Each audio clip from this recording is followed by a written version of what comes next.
आधुनिकता की चकाचौंध और तकनीकी के इस दौर में जरूरी है कि हम अपने जड़ों से जुड़े रहें और हमारी जड़ें हमारी संस्कृति से जुड़ी हुई हैं। लोक नृत्य, लोक संगीत और लोक कथाएं इसी संस्कृति का एक अभिन्न हिस्सा है, साझा विरासत है। जिस प्रकार से गुजरात का गरबा, पंजाब का भंगड़ा, तमिलनाडु का भरतनाट्यम, पश्चिम बंगाल का जतरा, असम का बिहू पारंपरिक लोक नृत्य है, ठीक उसी प्रकार से झारखंड का प्रमुख और प्रसिद्ध लोक नृत्य छौ नाच है। आइए छाऊ नृत्य की ऐतिहासिक पृष्ठभूमि पर नजर डालते हैं।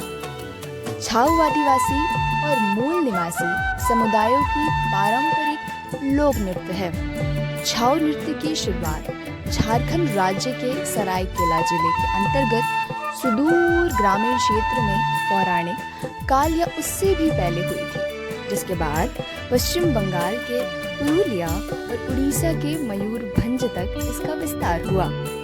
कुछ बुद्धिजीवियों और विद्वानों का मानना है कि छाऊ शब्द की उत्पत्ति संस्कृत के शब्द छाया से हुई है, जिसका अर्थ परछाई या छवि होता है। उड़ीसा के प्रसिद्ध कवि सीताकांत महापात्रा मानते हैं कि छाऊ शब्द छावनी से लिया गया है, जिसका अर्थ सैन्य शिविर होता है। झारखंड और पश्चिम बंगाल में इस डांस फॉर्म को परफॉर्म करने वाले कलाकार एक खास प्रकार का मुखौटा, नकाब और ड्रेस कोड का इस्तेमाल करते हैं, जबकि उड़ीसा के कलाकार मुखौटा नहीं पहनते। छाऊ डांस में इस्तेमाल होने वाले मुखौटा या नकाब को अगर आप बारीकी से देखेंगे तो पाएंगे कि इसमें सांस्कृतिक चिंतन के साथ साथ ही पौराणिक कथाओं के अनुसार देवी देवताओं के चित्रण दर्शाए गए हैं, जबकि कुछ मुखौटों में पशु पक्षी के चरित्र को भी दर्शाया जाता है।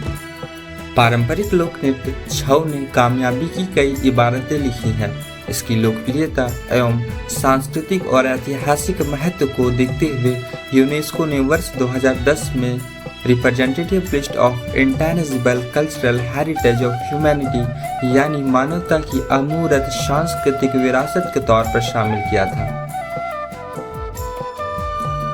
अनुराग बसु द्वारा निर्देशित फिल्म बर्फी में भी छऊ मुखौटा को दर्शाया गया है। इस फिल्म में रणवीर कपूर और प्रियंका चोपड़ा ने मुख्य किरदार निभाया है। इसके अलावा भारतीय डाक टिकट में भी छऊ मुखौटा देखने को मिल जाएगा।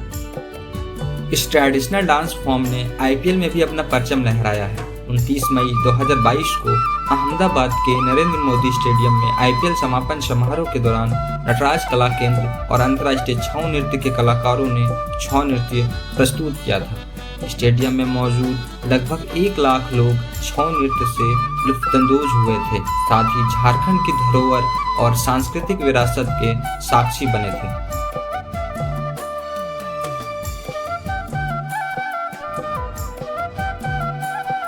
आइए छऊ नृत्य की विशेषताओं के बारे में जानते हैं। छऊ नृत्य का आयोजन मुख्य रूप से ओडिशा, बंगाल और झारखंड के क्षेत्रीय आदिवासी त्योहारों में किया जाता है। जनवरी के महीने में होने वाले कार्यक्रमों को चैत्र पर्व कहा जाता है। वहीं मार्च से जून के बीच चलने वाले कार्यक्रमों को वसंत पर्व कहा जाता है।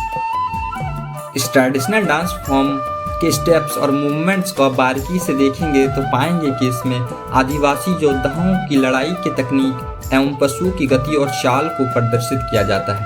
साथ ही साथ आपको इस डांस फॉर्म में मार्शल आर्ट, कार्टविल, बैकफ्लिप, एक्रोबेटिक्स समेत कई तरह की कलाबाजी और एथलेटिक्स की झलक देखने को मिलेगी। इन कार्यक्रमों में गांव की गृहिणियों के कामकाज और उनकी पीड़ा और मर्म के ऊपर भी नृत्य प्रस्तुत किया जाता है। इसके अलावा सामाजिक और स्वास्थ्य संबंधी मुद्दों पर भी जागरूकता के लिए नृत्य प्रस्तुत किया जाता है।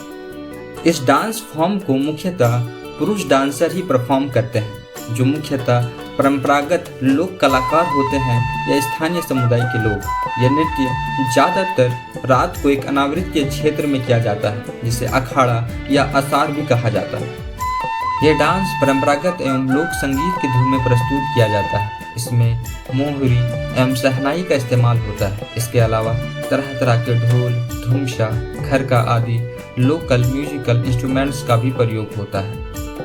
नृत्य की विषय वस्तु यानी कंटेंट की बात करें तो इसमें आदिवासी योद्धाओं की शौर्य गाथा और आदिवासियों की सांस्कृतिक एवं ऐतिहासिक विरासत का जिक्र होता है। इसके अलावा नृत्य के विषय में कभी कभी रामायण और महाभारत की घटना और प्रसंगों का भी चित्रण होता है।